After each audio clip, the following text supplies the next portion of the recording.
I am a parent. I am a child of the 70s. And in this day and age, teenagers can't get their faces out of their screens.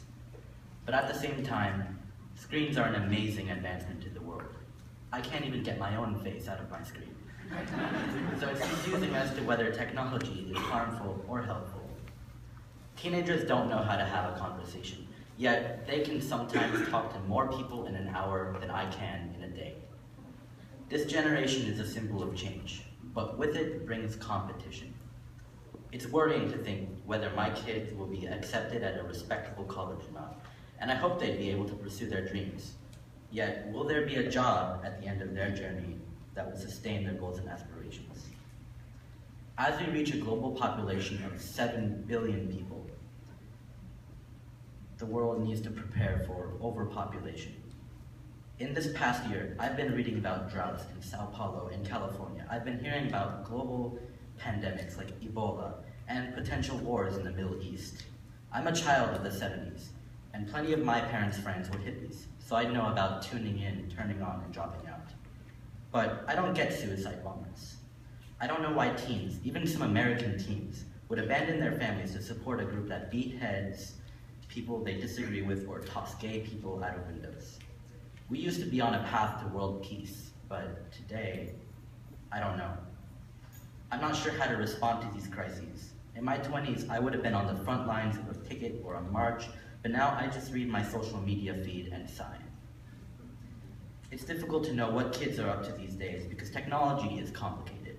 Once you post something onto the Twitters or the Facebooks, it always stays there, no matter what. Even in my day, we had an ever-ominous permanent record for every misbehavior we did.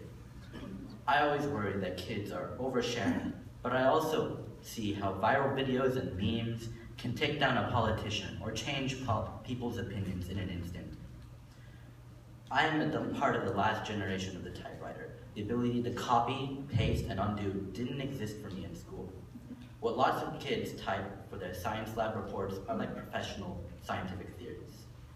Technology has changed this new generation, as people today can communicate with the rest of the world easily. I fear that when my understanding of technology will reach a saturation point, like the typewriter, I will be rendered obsolete.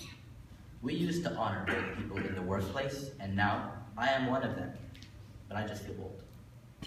Speaking of old, many of my friends have aging parents that are actively being taken care of. We are now a multi-generational society, and our parents could potentially live into their 80s and 90s, with profoundly debilitating conditions and diseases to manage. I may get Alzheimer's, diabetes, or Parkinson's in my life, or have to recover from a stroke or a heart attack. When I was growing up, most elderly people who became seriously ill just died. In the future, I could place a burden on my children as I age and as my own parents live into their golden years. Are these years actually golden anyway? My generation can choose to hate teenagers because of their rudeness, self-absorption, and impulsivity.